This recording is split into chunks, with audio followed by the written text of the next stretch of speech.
nagkakagulo na po yan hanggang sa alas 12. Kailangan po mabilisan po to kasi lunch break lang po nila. Bali po, dito po sa may harapan, 3 po kami nagsaserve. Bukod pa po sa nagbibigay ng sabaw na 2 tao. Kasi po meron po kami na libreng sabaw araw-araw. Ako, sabi po ng mga customer namin, yung pong sabaw namin ay masasabi mo na ulam na. Oo, saka parating mainit yan. Hindi po yan yung tipong pag sinerve sa'yo, malamig. Hindi po palagi pong mainit. Kaya po, lagi pong bumabalik ang mga customer namin. Sa araw-araw, sa breakfast, nag-o-offer kami ng mga silog. Tapos, during lunchtime naman, meron kaming 14 na putahe. Tulad ng minudo, dinuguan, Apetada, apretadang manok, kalderetang spare ng baboy. asadong manok, Tapos, meron din po kami mga gulay. Iba't ibang klase pong gulay yan. iba-ibang variety ng gulay. Mm-hmm. Ayan, bukod yung sa hapunan namin, panibagong batch na naman ang luto yan. Magkakaroon kami ng lechong paksiw na baboy. Saka gulay po ulit, mga pritong isda. Saka paksiw na isda, bangus, ganun. Bali, ano din po yun, 14 din po yan, araw-araw. Bali po, ang total po ng niluluto namin sa loob ng isang araw is 28 po na putahe. Sa ganitong negosyo, hindi rin biro. Nag-start kami, ang puhunan namin, 10,000 lang. Nagsimula na po kami sa lamesang pahiram lang po sa amin.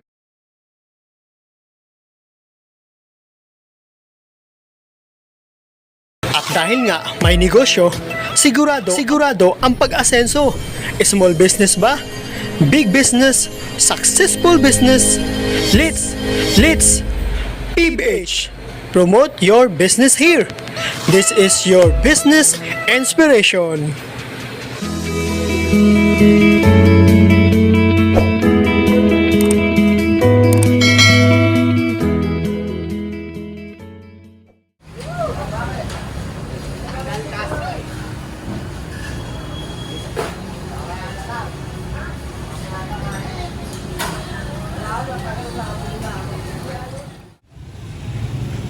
Meron po kami mga ino-offer dito sa na pagkain sa umaga po, almusal, mga silog.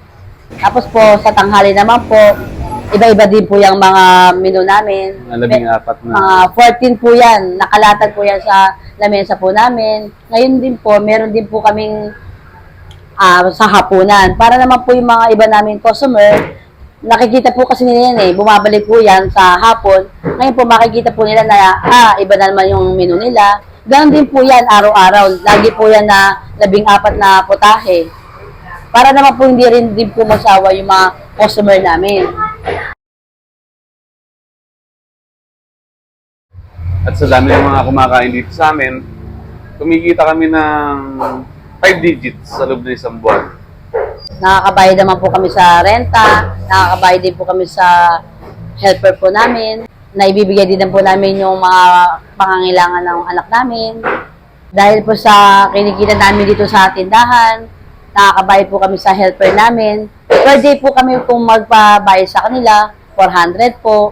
Ngayon naman po sa cook po namin, 600. Araw-araw po ang pasweldo namin. Para po kahit po paano, meron din po mauwi yung helper, saka yung cook. Hindi ko naman po inaasahan na magkakaroon po ulit ako ng pangalawang karinderya. Nagsimula po kami, dalawa lang po talaga kami ni Mr. Saka po, kumuha po ako ng isang helper. Ako ang nagluluto. Yun, siya po yung nagluluto. Ako naman po yung nagtitinda. Meron po kasi kaming unang tindahan. Sabi ko sa kanya, kaya mo ba? Sabi niya, nahihirapan daw po siya. So, kumuha po kami ng cook. Yun naman po, kumuha kami ng cook. Another helper ulit. Another helper ulit. Kasi po, yung marami na kumakain agad. Siguro po, dahil siguro nakakilala kami na dito sa Main City, tsaka Lechong Kawali. Tsaka marami na rin po kami mga suke. Kaya po siguro napapansin kami dito. Sa ganitong negosyo, hindi rin biro. Nag-start kami, ang puhunan namin, 10,000 lang. Hanggang sa lumago yung negosyo na nakapagpundar ng mga gamit. kinukumpleto namin yung mga pangangailangan sa Tindahan. tindahan. Nakabili po kami dito ng chiller kasi may mga customer po na naghahanap ng soft drinks. Yun, hanggang ngayon po, nasusuplayan po namin sila. Nagsimula lang po kami sa lamesang pahiram lang po sa amin. 4 lang po yan. Hanggang sa ngayon po, ilan na po lamesa namin? Halos 12 na po. Ang upuan po namin, nasa 50 na rin po.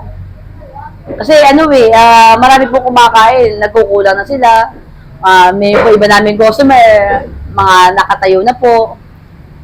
Saka importante yung kalan. Nakapagdagdag tayo ng ilang kalan yung dinagdag ko dahil sa dami ng niluluto, kailangan marami kang kalan. Dalawa lang po ang kalan namin noong una. Ngayon po ang halos ilan na po yung Ito yata ginagamit yung- namin. Dito po sa kitchen namin, ang ginagamit po namin dyan is 4. Tapos po sa labas, 3. Lahat po yan gumagana. Sa negosyo na to, hindi namin nakalain na magiging successful na ganito. Nakilala kami dahil sa mga pagkain inahain namin sa kanila. Sa presyo, hindi naman siya pricey. Ang pork namin sa chicken, nasa 50 lang per order nun. Tapos po yung gulay namin, 20 30 lang. pesos. Ang baka, 60 pesos. Kaya po siguro, binabalikan, Pangmasa talaga ang masa lang po kami. Pinaka-the best na kainan.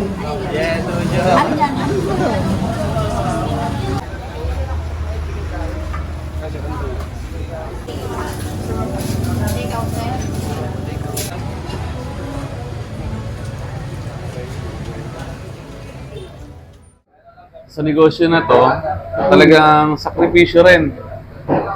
Hindi pwede yung mahilig ka sa tulog. Kasi sa pamimili pa lang, ang pamimili namin sa gabi alas 12 ng gabi, pag ma-market na kami ng mga gulay niyan, mauwi kami ng alas 3 sa madaling araw, saka pa lang kami mapapahinga. Yung karne namin kasi Naka-prepared na po yan dapat. Handa na yun. Para po sa umaga na pagising namin, yung po mga helper namin, tsaka yung cook, may lulutuin po. Kasi ang hirap po kasi ng karinderya. Kailangan po kasi naka-focus ka dyan. Tapos po yung pong mga menu namin, dapat, yun nga po, di ba, sabi namin, iba-iba. Kaya po dapat, yung naka-organize, kung ano yung mga... Kompleto. Oo. Hindi pwede yung kulang-kulang. Yung bili ka nito, bili ka noon. Opo. Tsaka, yung po sa isda, yan. Masana po ang namin ngayon dobling sakripisyo. Sa likod ng sakripisyo ng pagninegosyo na tulad ng karinderya, Madami po itong puyat. Madaming puyat, madaming pagod. Kulang sa tulog talaga. Oo. Pero, ang importante po doon, nakakapag-pundar kami. Oo, yung naipoprovide lahat yung mga gastusin. Opo. Tsaka po, sana po, sa tulong po ni Lord, nagbabalak po rin kami na magkaroon po ng pangatlong tindahan. Yan yung vision natin ngayon na makapagbukas tayo ng pangatlong tindahan. Tsaka natutuwa po ako sa mga customer namin. Kasi po, nagsasabi po sila na gusto po nila yung ulam namin. Masisiyahan sila. At sana naman po, maibalik din po namin yung mga gusto nilang sarap na hinahanap po nila. Sa mga gustong mag-negosyo, sana ma-inspired namin kayo. Opo. Sipag lang. Saka sakripisyo. Saka yung... Tiyaga po. Tsaka po pag po nagtayo ka ng karinderya, kailangan po nakapokus ka dyan. Tsaka kailangan po... Supportahan yung isa't isa. Tsaka po yung palagi po kayong nakaalalay sa helper nyo, sa cook, para po kung sakasakali, nagkakaisa po kasi dapat palagi para po yung pong tindahan, mas lalong... Maganda daloy. Maganda yung daloy. Palagi yung isipin na kaya mo yan. Tsaka po palagi tayo magpapasalamat kay Lord na bigyan tayo ng lakas para sa kinabukasan na Paulit-ulit po namin Yung daily routine. Ganyan lang talaga yung daily routine eh. Oo, mahirap po na masaya. Ang business tips ko sa inyo, para hindi kayo mabankrupt na ng ganun-ganun lang, dapat marunong kayo mag-handle ng puhunan nyo, yung kaperahan nyo. Hindi kayo pwedeng Bumili ng sobra. yung hindi importante, hindi nyo kailangan bilhin, huwag nyong gagawin yon. Nagpapasalamat po kami sa tumatangkilik sa Arabella Food House. Maraming po salamat. Kundi dahil po sa inyo, hindi po namin mararating kung ano man po yung narating namin ngayon. Sa mga customers ng Arabella's Food Hub, sana huwag kayong magsawang magbalik-balik dito sa aming karinderya. Sana matagal pa tayong magkasama at mapagsilbihan namin kayo.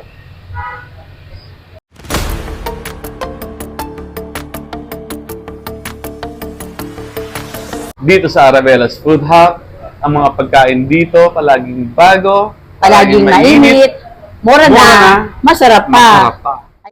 Inaalihan po namin kayo na pumasyal o pumunta dito sa Arabella Food Hub, RS1, Tabi, Giginto, Bulacan. Siguradong hindi kayo magsisisi. At maraming salamat po.